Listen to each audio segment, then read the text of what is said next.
Viral, seorang penumpang wanita menerima pelecehan di kereta api Indonesia perjalanan jarak jauh kelas eksekutif.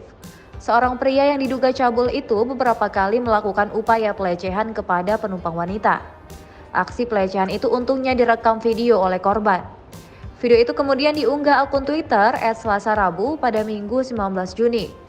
Dalam video yang dibagikan terlihat tangan seorang pria mencoba mendekat ke paha korban. Menurut keterangan korban, hal itu sudah dilakukan berkali-kali oleh pria tersebut dan sudah kerap ditegur korban untuk berhenti. Akhirnya karena pria tersebut tidak jera, korban berinisiatif memvideokan hal tersebut untuk melaporkan ke kondektur kereta. Disebutkan peristiwa terjadi di kereta Argo Lawu. Terduga pelaku naik kereta tersebut dari Yogyakarta. Setelah korban melaporkan hal tersebut ke kondektur, untungnya kondektur meminta korban untuk pindah kursi. Korban pun menjelaskan bahwa kereta yang dinaikinya ialah kereta Argo Lawu jurusan Solo, Jakarta.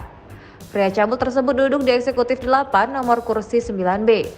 Namun belum diketahui kapan peristiwa tersebut terjadi. Pihak PT KAI pun langsung mengirim pesan pribadi ke korban. Mereka menyebutkan aksi tindakan pelecehan itu sudah diproses dengan kondusif.